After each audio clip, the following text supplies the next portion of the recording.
Tudo bom, pessoal? Hoje a gente está aqui no podcast da Ceros Academy com o Dr. Harley de Nicola, Dr. Werley Januzzi e Dr. Igor Santos. Tudo bom, pessoal? Tudo bem, Simone? Tudo bem, Simone? Um prazer estar aqui com você. Legal. Tudo beleza. Ótimo. Gente, eu queria começar com uma pergunta e eu vou direcionar para o Dr. Harley. Quando é que você descobriu que queria ser médico? Bom, desde que eu me lembro, Simone, eu era pequeno e em escola estadual a gente usava jaleco. E eu lembro de ir de jaleco para a escola e brincando, fingindo que eu estava dentro do hospital. Isso com 8 anos, 7 anos. Mais para frente um pouquinho, uns 11, 12 anos, na minha casa tinha uma gaiola com passarinhos, ainda o pessoal tinha isso. E eu ficava doido para um passarinho morrer, para eu pegar e abrir o passarinho para brincar de cirurgião. Embora hoje eu não seja cirurgião. Então, assim, ao longo da vida eu sempre pensei na medicina, né? Aqueles programas que apareciam na televisão, falando sobre assuntos médicos, eu ficava vidrado. Desde pequeno, sempre quis ser médico. Nossa, que legal. E você, Igor? Quando é que você descobriu, falou, vou ser médico? Quando foi pra fazer a inscrição no vestibular. É mesmo? Mais tardiamente. Não tinha sonho, não tinha nada? Não, Por nunca que tive você sonho de ser escolheu? médico. Eu queria ser piloto de avião, uma época na infância, e depois foi mudando. Segundo, terceiro ano eu queria fazer ciência da computação. Aí depois comecei a gostar de biologia e eu sempre gostei muito de medicamento.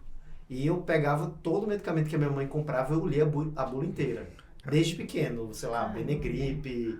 Eu sabia as bulas todas, aí eu ficava naquela, mas, sei lá, ser farmacêutico, tipo, farmácia é legal, tipo, eu vou ser farmacêutico, eu vou ter o conhecimento sobre aquilo, mas eu não posso prescrever, tipo, não é legal isso aí, Não faz entendeu? sentido. E na mesma época, todo mundo fazia medicina, a medicina é legal, tal, eu tirava nota boa, o pessoal faz medicina, você tira nota boa, você vai passar, tá bom, pelo desafio, vou fazer, se eu quiser, sei lá, ser pesquisador depois, que eu me interessava mais pela ciência do negócio do que, ser médico, prescrever, por mais que eu achasse legal, mas eu até pensava que eu ia ser pesquisador, vou fazer, na pior das hipóteses, eu vou virar pesquisador e beleza. Aí, no dia do vestibular, fui lá, coloquei medicina, mas quase que eu fazia biomedicina, farmácia, Você passou de engenharia. primeira, Igor? Não, segundo vestibular.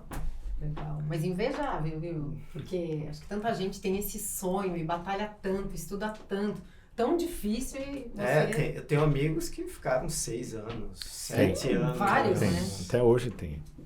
E você, me conta, Welly, como é que você descobriu, quero ser médico? Simone, eu acho que não é uma resposta, assim, muito objetiva, prática, né? Como você falou aí, falou muito bem, bem dito, eu acredito que a medicina envolve o sonho, sim, no coração de todos os jovens que fazem vestibular até hoje, mas munido de muita informação, né?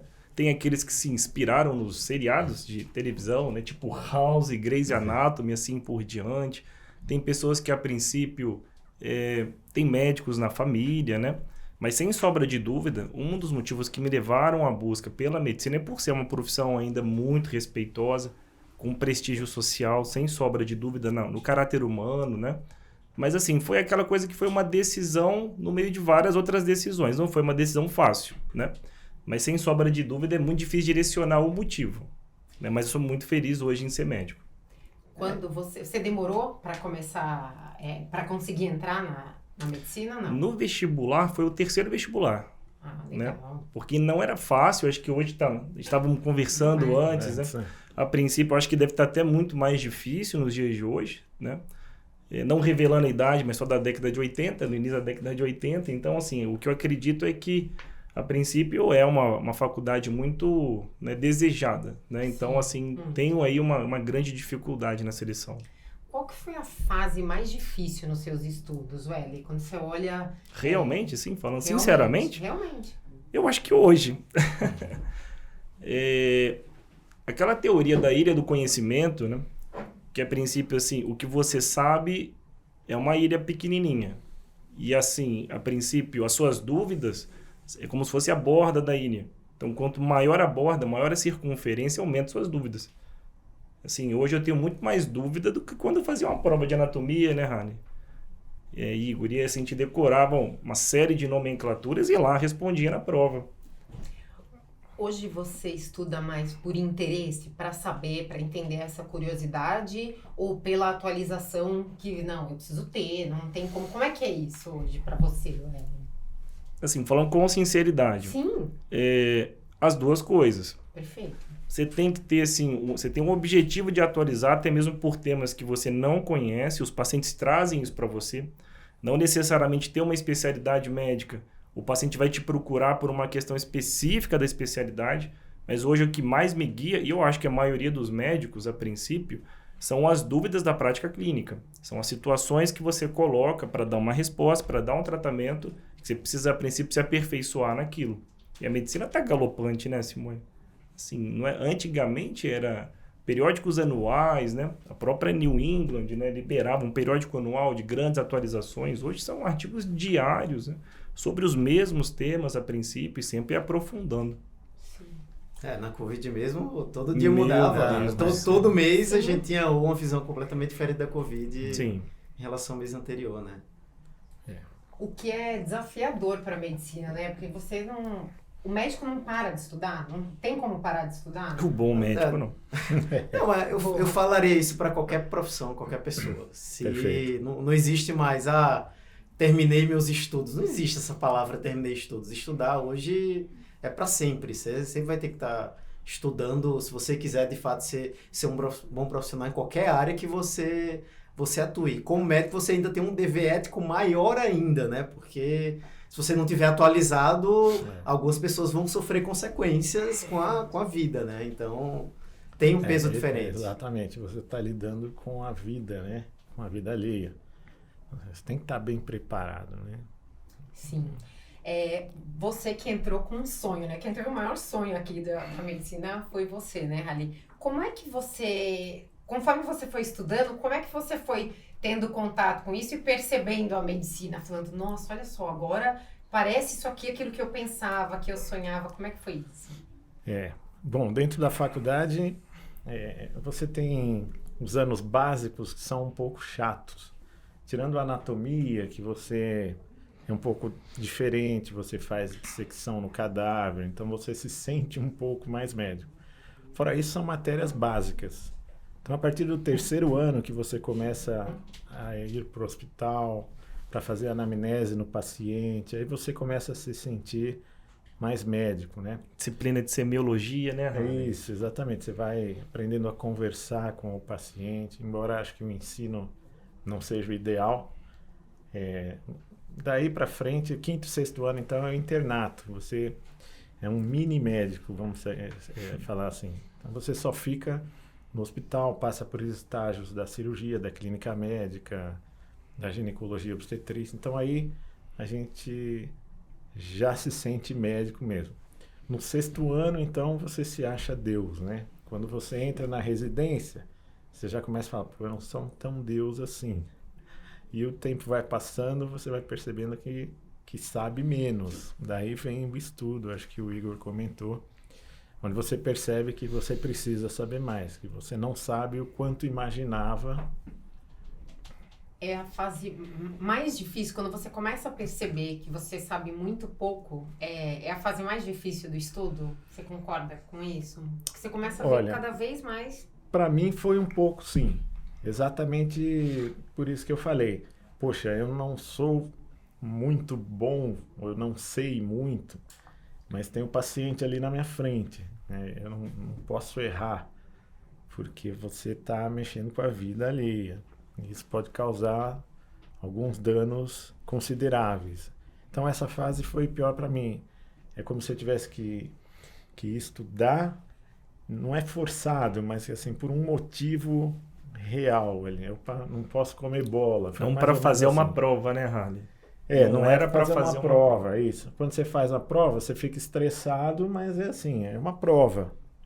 E quando a prova é seu paciente que está ali na frente, é um pouco mais complicado. Então você precisa correr atrás. Então acho que para mim, não sei o que vocês pensam, para mim pessoalmente foi a pior parte. Não, eu concordo. E tem uma frase que eu não sei se alguém vai recordar, quem que é o dono da frase, que criou a frase, que é alguma coisa assim, a medicina é uma ciência de verdades transitórias. Sim.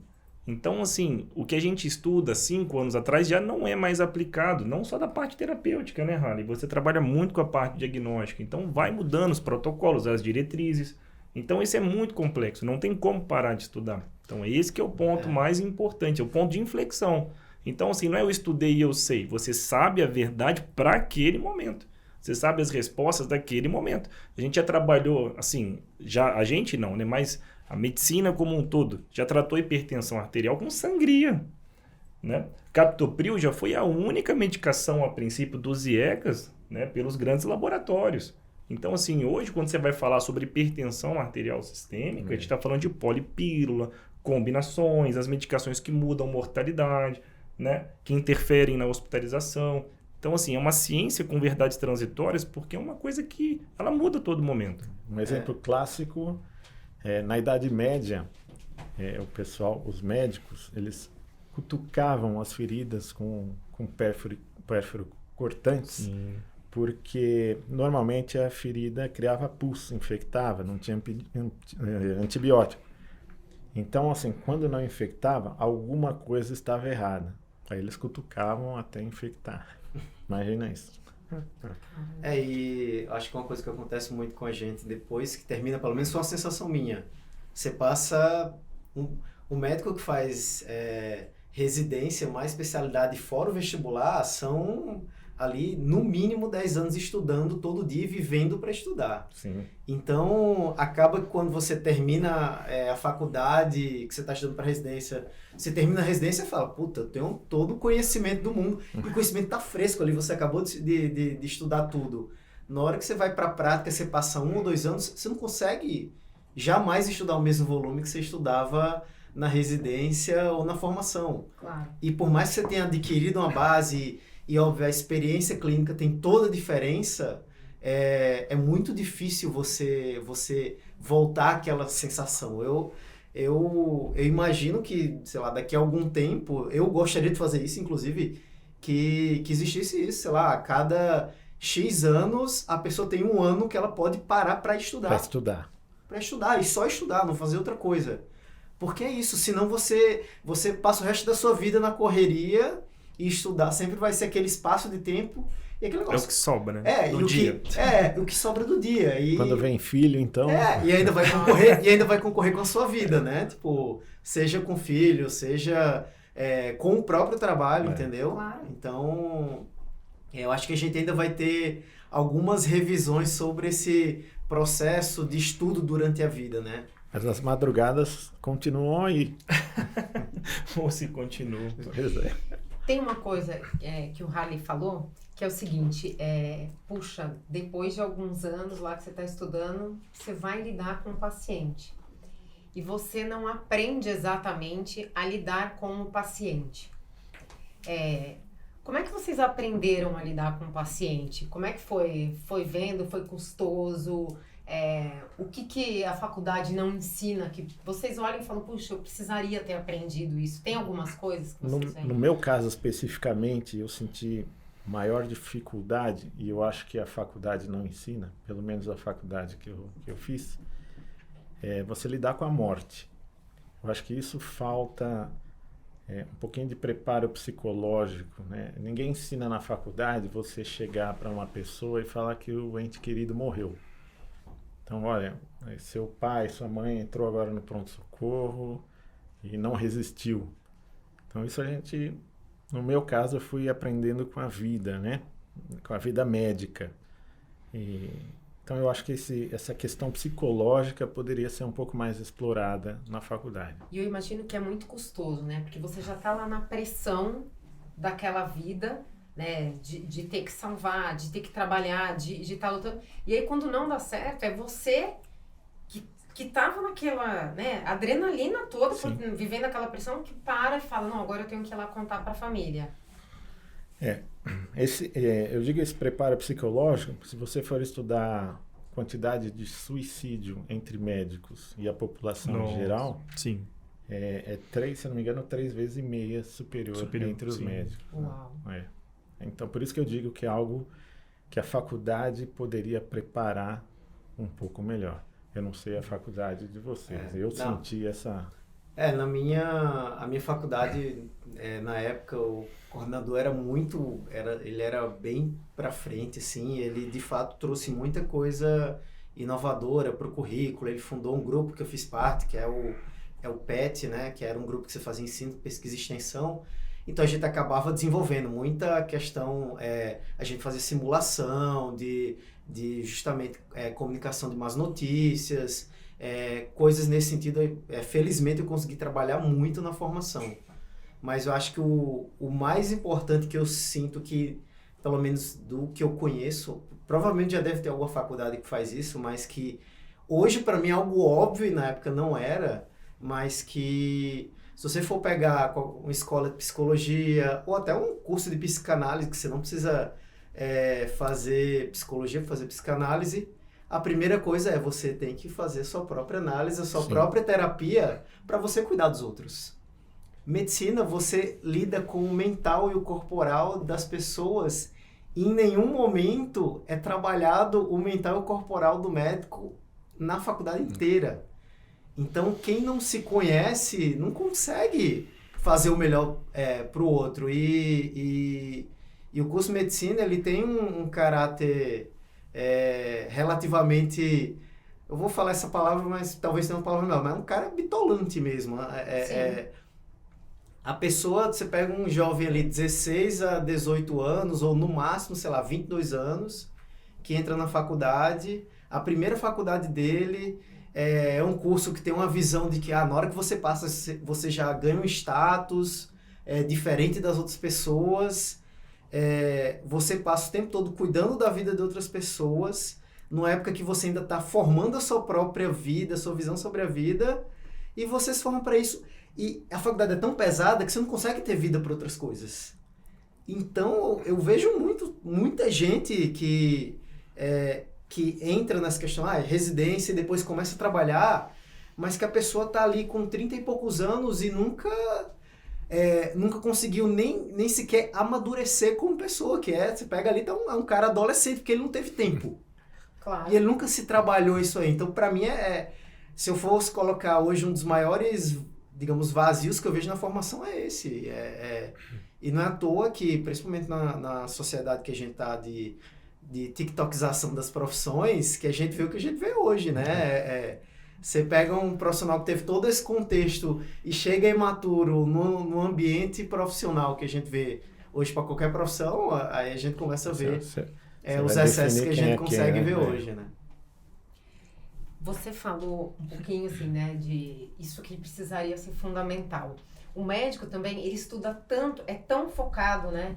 Usando, né, a palavra que você usou, assim, a coisa de ser bitolado naquilo, né? Porque ele é pesada mesmo, é uma formação pesada. Ele não conhece de outras coisas no geral, né? De outros temas. Ele não conhece muito de administração, essa coisa da relação humana, N assuntos. E aí, a gente fala um pouquinho até do médico 4.0. O que é esse médico 4.0, Igor? Esse termo é um termo que acaba seguindo o que o pessoal usa de indústria 1.0, 2.0, que é relativamente à Revolução Industrial, né? Primeira, segunda, terceira, a gente estaria na quarta Revolução Industrial, e o pessoal acaba usando esse termo para as profissões ou para outras áreas, né?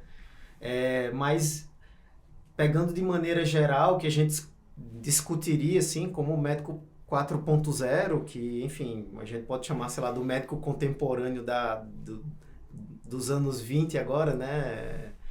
2020, a gente ter uma medicina que você está em outro estágio. Por exemplo, durante a minha formação, eu tive acesso à internet, eu podia baixar artigo.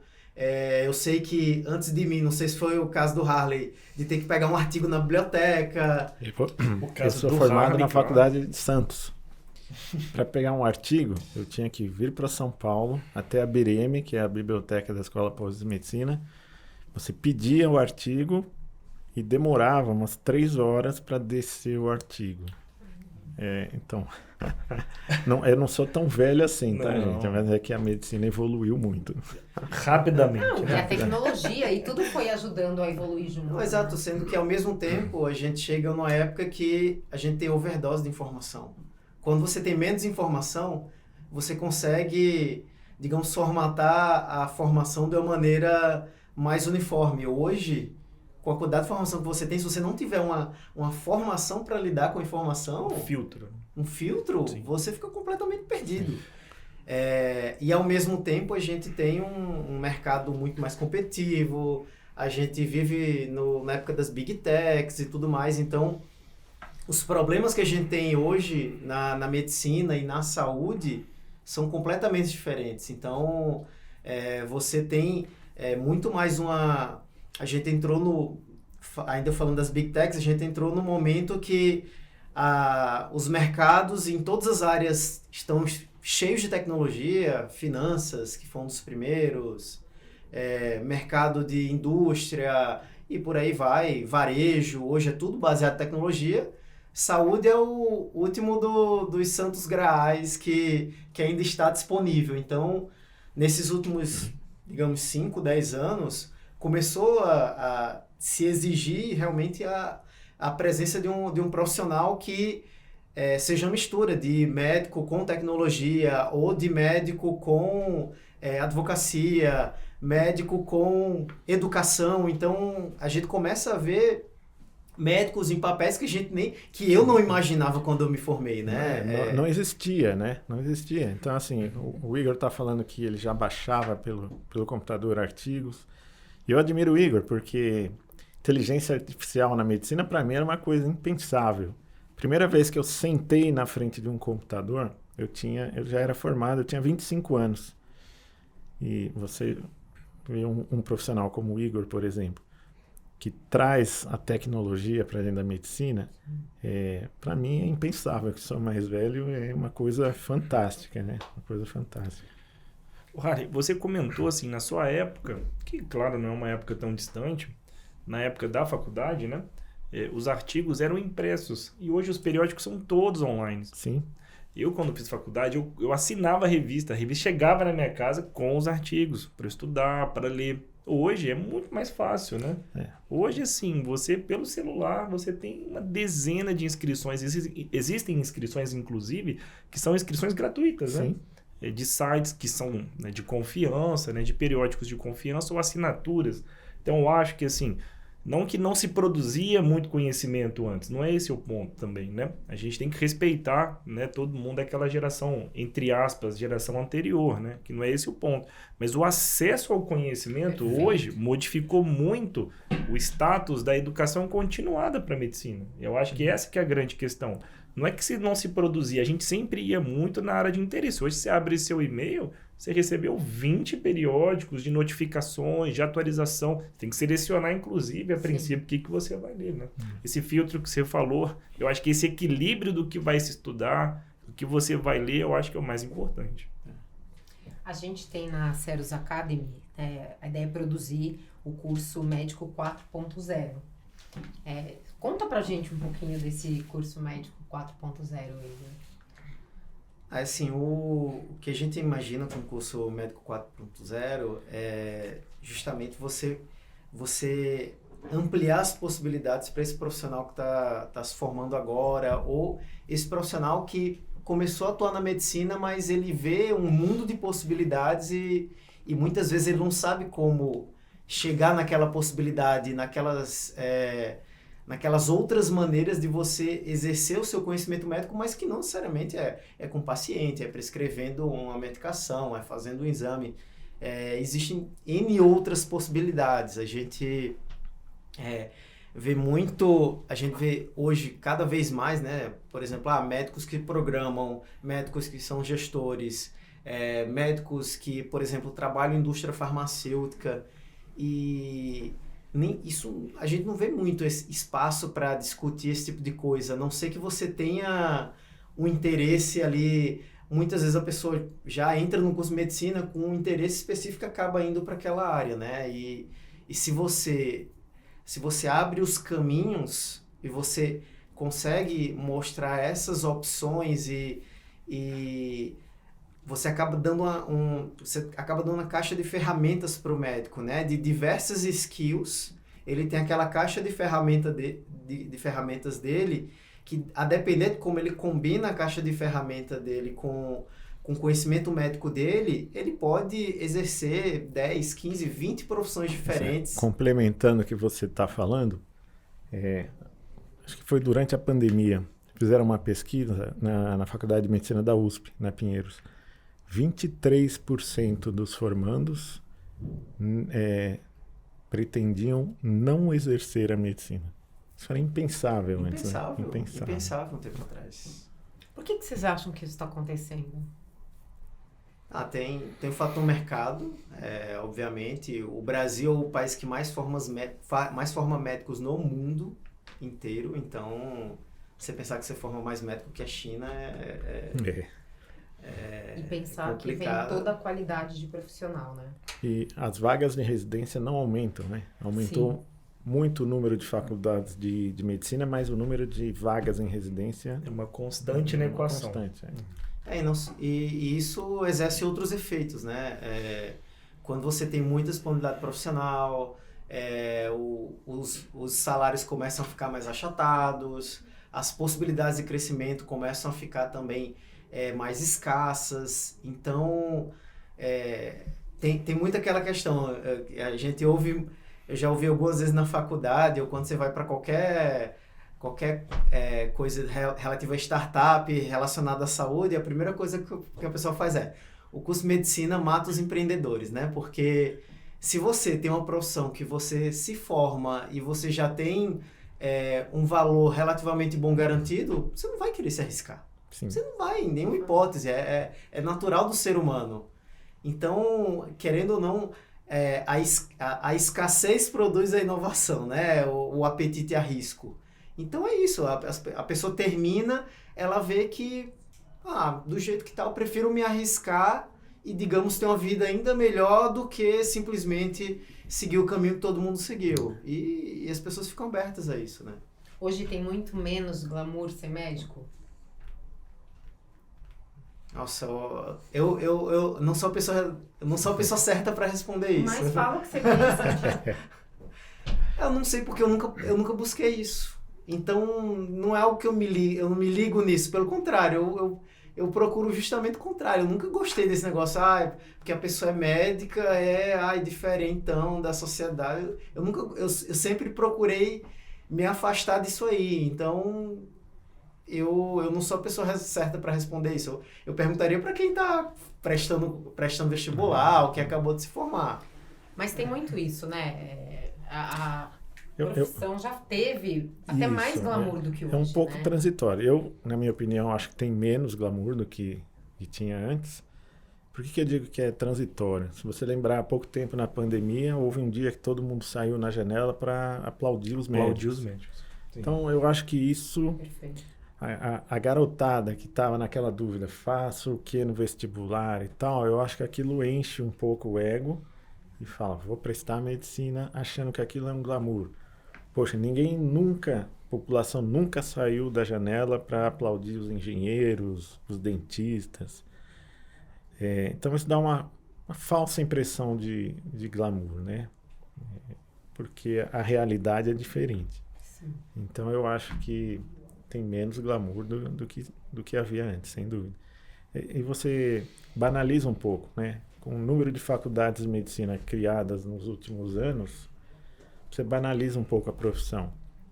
Se pegar, por exemplo, Portugal, eu não lembro direito se são 8 ou 18 mil médicos. E esse número vem constante há muito tempo. Tudo bem, Portugal é muito menor que o Brasil, mas aqui aumentou muito o número de faculdades. Muito. Então você banaliza e eu acho que isso faz com que diminua o glamour. Na minha opinião, eu sinto isso. Fazer um comentário só. Eu acredito, assim, na verdade eu tenho certeza, não sobram médicos no Brasil. Acho que falta. A grande questão aí também, Haller e Igor, é a distribuição geográfica que esses médicos estão. Sem dúvida. Né? Eu acho que esse fenômeno de instituições novas, eu acho que é um fenômeno, inclusive, importante. O grande problema é a regulação disso. A avaliação de qualidade, onde esses meninos estão estudando, quem são os professores, como é que foram selecionados. Né? O problema é que eu entendo é como gerir isso. Né? O número de residências, como vocês colocaram, né? O número fixo, é como se fosse uma constante na equação. É quase um fator limitante para a formação de mão de obra especializada. Tem as oportunidades profissionais também, né? Quem é, por exemplo, do interiorzão do Brasil, sei lá, no interior do Maranhão, do Piauí, que são regiões mais distantes, que ele vai preferir? Ficar na cidade dele ou vir para São Paulo, onde você tem hospitais de ponta, profissionais de ponta, onde ele pode aprender mais? Aí lá continua faltando. Lá continua e aqui faltando, a gente fica cheio. Eu queria aproveitar isso e falar assim, tem pouca residência para tanto aluno, né, que está acabando. Esses alunos que, inclusive, optam não ir para residência, né, tem, claro, os que tentam, não conseguem no primeiro momento, mas tem sim aqueles que não vão para residência. Eu imagino que eles já devam ir para o atendimento, para muito pronto-socorro, para muita UBS, para muita UPA, né? E aí é uma hora também difícil, né? Porque ele não tem tanta bagagem para sair para esse atendimento, ele está aprendendo, fazendo. Como é que vocês veem isso? É isso? Esse aluno vai para esse tipo de atendimento? Acho que o Erley pode falar melhor. Eu tenho muito contato com o residente. Perfeito. E os residentes que eu tenho contato, eles têm esse perfil diferente. Eles já fizeram 3 anos de radiologia e estão fazendo R4 e R5 de radiointervenção. Mas o Erley tem contato com o residente, acho que em vários locais, né? Ou esses que não fizeram, né, a residência. Sim. Então, assim, eu trabalho em pronto-socorro, é a minha paixão, né, Simone? Claro. Assim, minha formação, ela tem um direcionamento para pronto-socorro, terapia intensiva, né, dentro da área da clínica médica e cardiologia. Então, assim, realmente, o que a gente observa na prática? Existe uma assimetria muito grande. A maior preocupação, pelo menos que eu acho que deveria ser dos gestores de saúde hoje, é com a atenção básica. Unidades, a princípio, né, de pronto atendimento, né? Eu digo isso por quê? Porque geralmente não se cobra um programa de residência, mesmo existindo esse programa de residência lá nessa ponta. Então, o que acontece? Tanto para pronto-socorro, tanto para UPA e assim por diante, é onde tem as principais, não falo principais, onde tem um quantitativo maior de oferta de emprego. Sem essa necessidade, que eu acho importante, curricular, de comprovação de conhecimento, que seja por experiência, que seja por uma residência. Então, assim, cria-se vagas de faculdade de medicina e não se cria-se vagas de especialização. Isso cria um degrau muito grande. E onde que está a facilidade de entrada no mercado de trabalho como médico? Especialmente nas unidades de pronto-socorro, né? Você faz uma inscrição rápida, muito fácil, no outro dia você já está trabalhando, já tem um crachá.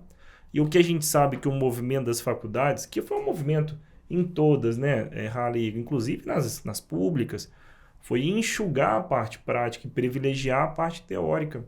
E coloca esse menino depois para trabalhar com um paciente mais crítico, mais agudo, onde ele tinha que ter uma grande experiência prática.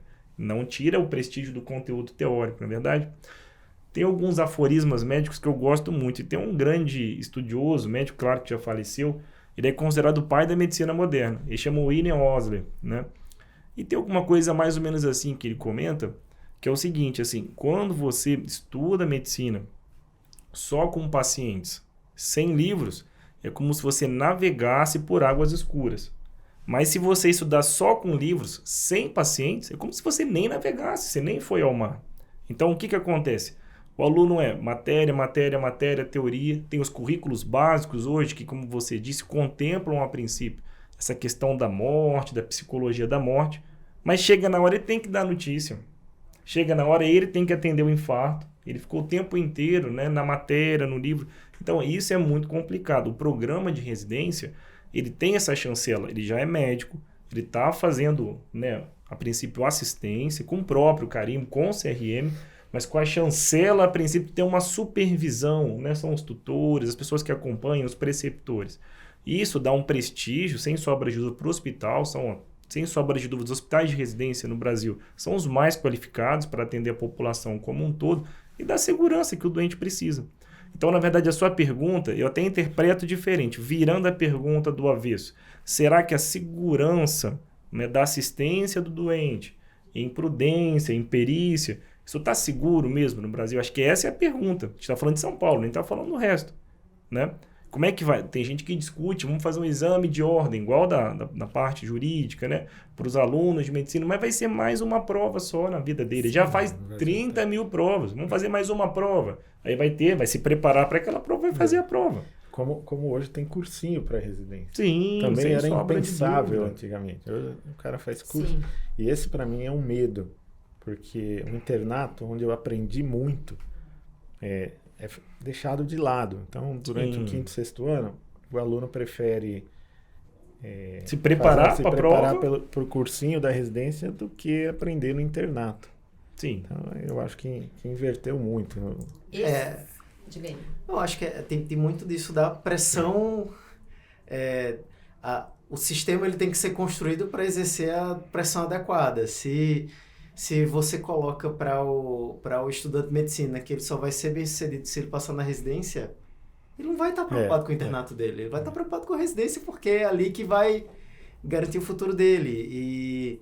E a gente também tem que pensar em qual o resultado final. Qual o resultado final que a gente quer? A gente quer que todo médico tenha residência? A gente quer que a população seja assistida? Por exemplo, em vários países, o que define a quantidade de vagas de residência é a demanda da população pela especialidade. Não é, eu quero ou eu acho legal abrir uma vaga de residência. E são coisas que têm que ser pensadas, porque, de fato, de que adianta eu ter, digamos, eu vou abrir uma residência que vai formar, sei lá, digamos, 300 pessoas ou 1.000 pessoas especialistas em radioterapia, que é muito específico e que talvez não tenha essa demanda toda, entendeu? Não faz muito sentido. Então, tem que se haver algum tipo de regulação mínima para que você equalize as coisas, que você garanta tanto... E na hora que você começa a equalizar, você começa a fazer com que as coisas funcionem de uma maneira melhor e não fique simplesmente algo voltado para passar na residência, passar no curso. Porque, querendo ou não, hoje as coisas estão muito...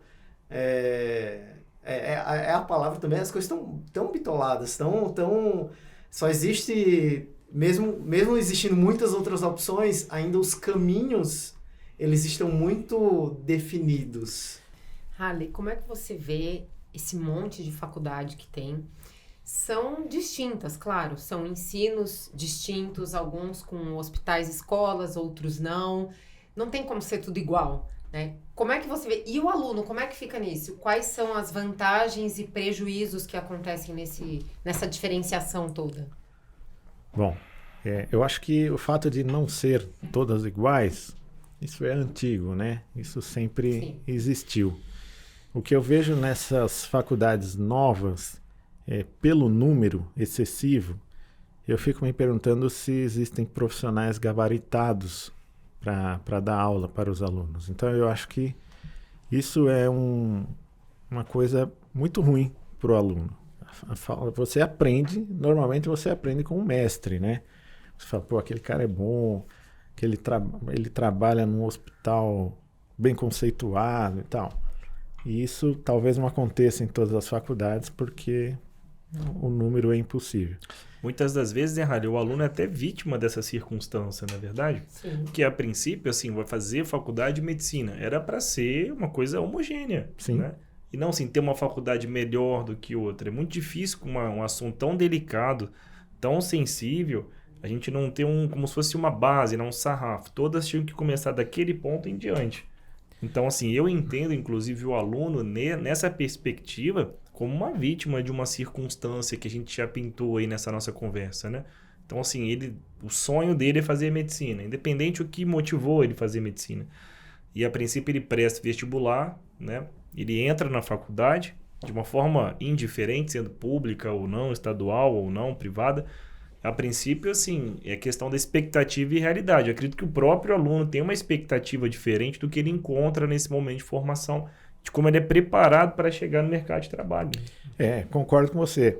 vai chegar lá na frente, quando ele entra, ele não tem condições de saber o que vai acontecer lá na frente, como é o hospital, quem vai dar aula. Sim. Será que é diferente você fazer períodos dentro de um hospital do que numa UPA com convênios com a prefeitura, com o estado? Então eu concordo com o Igor que o aluno é um pouco vítima do sistema, sim. E hoje o que vocês olham e sentem mais falta é desse aluno fazer a prática de poder, durante o estudo, ter contato com o paciente, colocar a mão, aprender o hands-on. É um pouco isso? Eu acho que eu aprendi muito assim. Não sei o que o Igor pensa, né? Que o Igor tem a cabeça mais aberta. Eu aprendi muito no meu internato, né? Dentro de um hospital, dando plantão, com grandes mestres. A gente colocava a mão, como a gente fala, né? No paciente. Estudávamos as doenças com um livro, né? O paciente ali na nossa frente. Então eu aprendi muito assim. Se você até pensar em como é que é o mecanismo de memória do ser humano, você forma suas memórias de maneira emocional, né? Não é racionalmente que você forma a memória. A chance de você vivenciar situações emocionais durante a prática clínica acontece. Com certeza todos nós vamos lembrar de uma coisa que um professor falou há muito tempo. Por exemplo, eu lembro do primeiro paciente da aula de semiologia até hoje. Porque marca aquilo, né? Claro. Quando você tem uma experiência junto com o paciente e tem um insight naquele momento, ou você vê uma coisa que você não tinha visto até então, faz total diferença, né? Eu lembro que era um paciente com Calazar, que tinha hepatosplenomegalia, né? Ele tinha um aumento do fígado e do baço, era gigantesco, e eu fiquei impressionado, né? É a primeira vez que vi um paciente, primeira vez que tinha semiologia. Então, com certeza, causa um impacto completamente diferente. Muitas dessas situações você acaba levando para o resto da vida simplesmente por mexer com isso, né? Você deve ter feito a percussão nesse paciente, né? Por causa da hepatomegalia. Também é uma coisa que me marcou. A primeira vez que eu fiz uma percussão. Falei, caramba. Welly, é por isso que a Ceros Academy, ela tá focada pro hands-on? Porque ela entende, assim, que é isso que vai fazer diferença pro médico na hora que ele estiver atendendo na frente do paciente? Sem sombra de dúvida, né, Simone? Assim, existem vários modelos pedagógicos de ensino. Eu gosto muito de ensino, já estudei muita coisa. No meu entendimento, e que eu acredito que muitos trabalhos mostram, é que a imersão em hands-on, realmente, assim, fazer uma teoria aplicada, colocar a mão naquela tecnologia, né, para se aprender fazendo, né? Eu acho que, assim, é mais que quebra de paradigma, é o que é necessário nos dias de hoje. O aluno ficar só em casa lendo grandes apostilas, livros, ou vendo só videoaulas de alguém reproduzir o método, é diferente do que, ele aprendeu o método na realização do método. Então, o hands-on é exato, assim, colocar a mão na massa, é aprender fazendo. Eu acho que, assim, no meu entendimento, é indubitável que essa é a melhor forma de aprendizado. Não consigo ver uma forma melhor. Legal. O que é o curso de ultrassonografia Point of Care que a gente quer fazer para pronto-socorro, Wesley? Olha, o ultrassom, ele já entrou na prática clínica, né? A gente estava conversando antes, né? A gente conversou muito já também com o Tibana, com o Harley. Então, assim, o pronto-socorro é a área mais sensível do hospital. Tem a terapia intensiva, mas é a porta de entrada, a princípio, dos doentes, né? Não tem como ser dos doentes agudos de outra forma. E, assim, o ultrassom para o pronto-socorro, ele já teve várias esferas diferentes. Em outros países, isso já está muito mais incorporado, muito mais sedimentado, não só para pronto-socorro, mas também para assistência em saúde da família. Então, o que a gente gostaria? A gente gostaria mesmo que os médicos de pronto-socorro, de emergência, que não é necessariamente quem fez residência em emergência, que existe essa subespecialidade, mas que o ultrassom fizesse parte do exame clínico. E esse é o nosso objetivo, é de municiar esse aluno e dar habilidades, que sejam as habilidades fundamentais ou básicas, e não é básica porque é mais simples, é básica porque é tão importante que sem aquilo ele não consegue fazer. é que esse aluno ele consiga começar a direcionar o seu exame clínico e complementá-lo com o ultrassom. A gente já conversou diversas vezes, né? Será que é a aposentadoria do estetoscópio? E, na minha opinião, não é. Todos esses métodos eu ainda entendo como métodos direcionados após uma anamnese, uma entrevista médica muito bem coletada. Então, são sempre métodos que dão suporte para o médico para chegar no diagnóstico. Tem 3, 4, 5 diagnósticos diferenciais. Como é que eu vou diferenciar esses diagnósticos? Então, são com as tecnologias hoje, né? Então, assim, pode ser o estetoscópio, pode ser a palpação, pode ser a percussão, pode ser a insonação. Como a gente já conversou, né? Seria o 5º elemento do exame clínico, né? Inspeção, palpação, percussão, ausculta e agora a insonação, né? Então, a gente sabe que a gente enxerga muito melhor do que escuta, né? A gente vai chegando próximo aos 30 anos, vamos dizer assim, né, Harley? Os 25 anos. 32. 32, assim, a audição vai melhorando, né? A gente tem que cuidar da vista também, sem sombra de dúvida.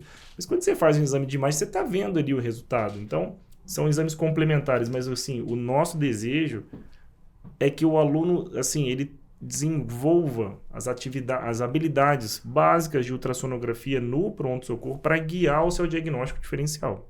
Isso vai ajudar também na economia, né? Porque a conta da saúde não fecha. Sim. Não tem como fechar, né? A população envelhecendo, a saúde ficando mais cara. Para evitar exame desnecessário, para evitar diagnóstico equivocado ou prolongar, né, até que seja realmente identificado a hipótese desse paciente. Economia e tempo, né? Porque até então chegava um paciente no pronto-socorro, tinha alguma hipótese, ligava para o radiologista para descer. Então, assim, o tempo que se perde. Então, o emergencista, Sim. por exemplo, sabendo fazer o point of care, ele não vai precisar chamar o radiologista. Deixa o radiologista para coisa mais aprofundada e não ali o que precisa saber na emergência, né? Sim, sim. Tem um aneurisma de aorta ou não tem? Tem pedra no rim ou não tem? Então, o curso Point of Care, eu acho que tem esse objetivo, né? Sim, de você identificar a patologia que está prejudicando o paciente ali na hora.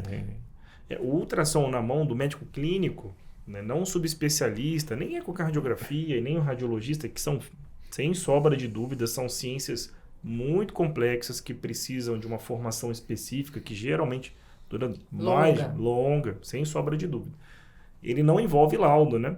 Então, o aluno ele vai fazer, de novo, ele vai olhar se uma vesícula está inflamada, se tem um cálculo renal, ele não vai laudar aquilo. Aquilo é para guiar diagnóstico, especialmente na nossa área, na medicina de emergência, né, e terapia intensiva também. A gente usa, assim, ele surgiu para fazer a avaliação, a princípio, da hipotensão indiferenciada, ou seja, uma pressão sistólica menor do que 90, uma PM menor do que 65. O que a gente vai fazer com esse paciente? Vai fazer soro, vai ligar vasopressor, qual que é a causa desse choque, né? Qual que é a causa dessa hipotensão? Você consegue resolver isso rápido, né? Isso não tira, de novo, como a gente já conversou, o compromisso do médico. Porque assim, Simone, a medicina, a gente que fez medicina, a gente aprende uma coisa assim, acho que no primeiro ano. A medicina são 2 pontos. Arte, né? Medicina como arte, medicina como ciência. E o que a gente vê é que a ciência avançou muito. Não que a arte não tenha avançado. O que não dá é para desproporcionar. Tem que ser 50% a 50%. O médico ele tem que ter a cobiça de entender. E não vou pedir todos os exames e depois com todos os exames que eu vou tentar descobrir o diagnóstico. Não, o exame vai continuar sendo complementar. Então, para nós, o exame point of care, o exame de ultrassom na mão do médico clínico, os portáteis, tem esse objetivo fundamental de guiar a terapêutica de forma imediata, de dar uma resposta rápida, né? E não é, sem sobra de dúvida, para diminuir, né, a importância dos outros colegas. Mas para pensar, você pega um paciente criticamente enfermo, agudo, que a princípio precisa de suporte hemodinâmico, ventilatório. Como é que você transporta para uma tomografia? Como é que você tira ele da sala de emergência? Se o médico consegue uma habilidade, e os estudos mostram que essas habilidades, a princípio, né, são pareadas, tem um valor de verossemelhança importante quando você compara com o subespecialista com respostas básicas. Então, assim, é realmente o médico utilizar isso como ferramenta de exame clínico.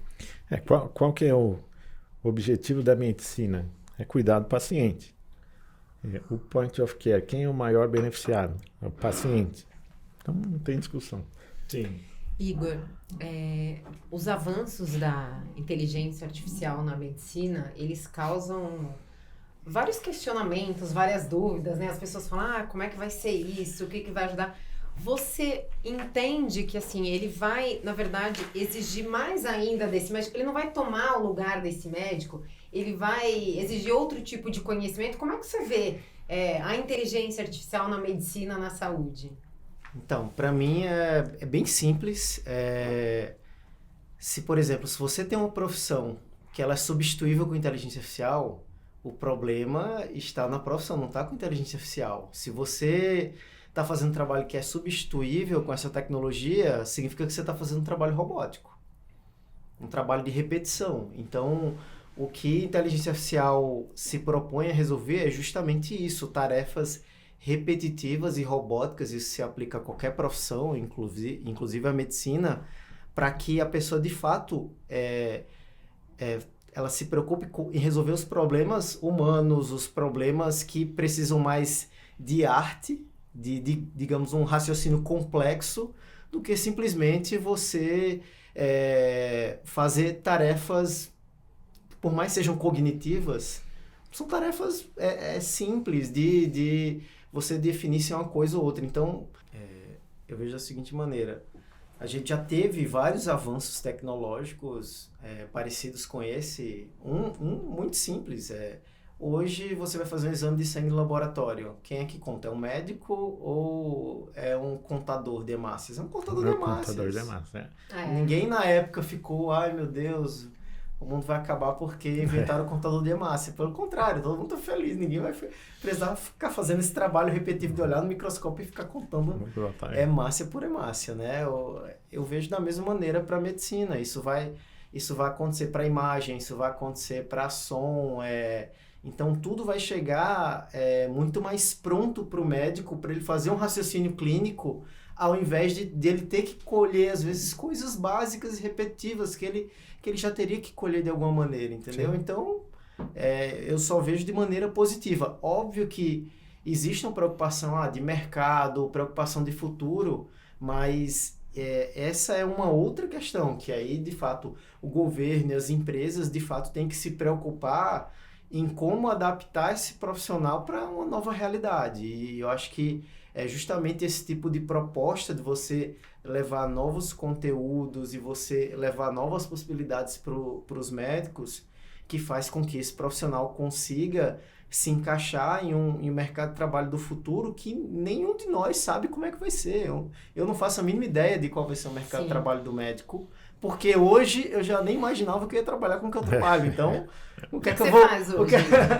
O que eu vou dizer? Eu imagino uma coisa, pelo que você falou. O profissional que tem uma melhor formação vai ter uma melhor chance de se colocar no mercado. Isso sempre foi assim, mas eu acho que vai afunilar. Eu até falaria que não é nem a melhor formação, é a melhor adaptabilidade e formação contínua, porque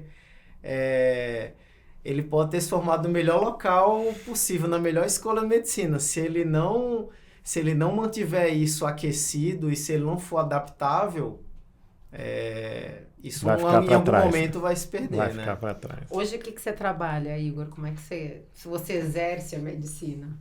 É difícil. Toda a vida que eu tento falar para minha mãe qualquer que eu trabalho, eu já tive que falar várias coisas diferentes, mas... Mãe, eu sou médico, mas... Mas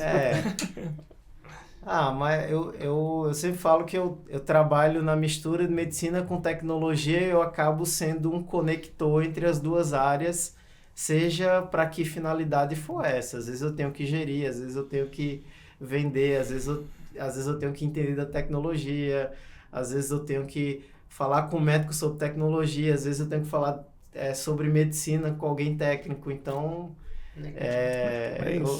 é isso. Legal.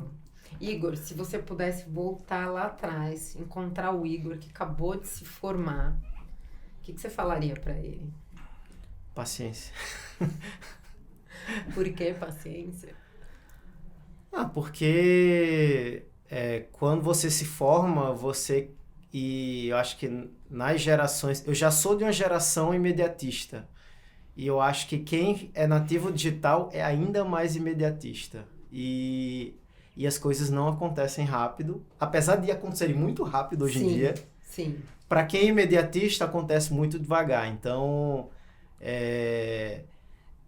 inclusive, eu acho que essa vai ser uma das grandes características que vão fazer um profissional...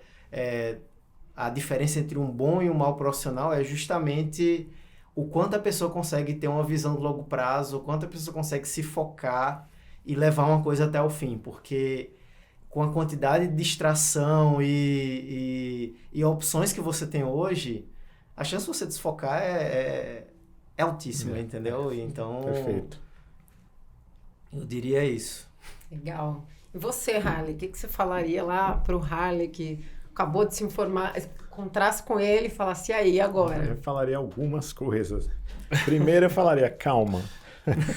Também. Segundo, eu falaria, vai que você está no caminho certo, mas tenha mais foco. Acho que eu falaria isso. Foco é importante, apareceu bastante. E você, Welly, o que você falaria pro Erley lá se informando? Muito próximo ao que eles comentaram, Simone. Paciência, calma, foco, um pouquinho de cada coisa. Mas assim, falaria que vale muito a pena. Sem sobra de dúvida, né? A gente tem uma tendência natural, né, meninos, de sempre olhar muitos pontos negativos, mas os pontos positivos, sem sobra de dúvida, eles ultrapassam, né? Assim, você falou uma coisa interessante, velho. É assim, minha filha vai prestar medicina agora. E quando fala isso para algum colega, fala, não, você tá louca, vai para outra área, não faz isso. Eu nunca pensei assim.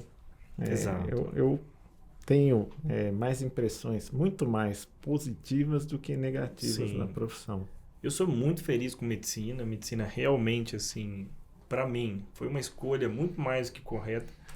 Aquela coisa, assim, bem alegórica. Parece que a profissão que me escolheu, porque realmente, assim, eu gosto de ser médico e tem todos esses problemas, mas sempre teve, né? Sempre teve. Talvez o século passado eram outros problemas, mas sempre teve.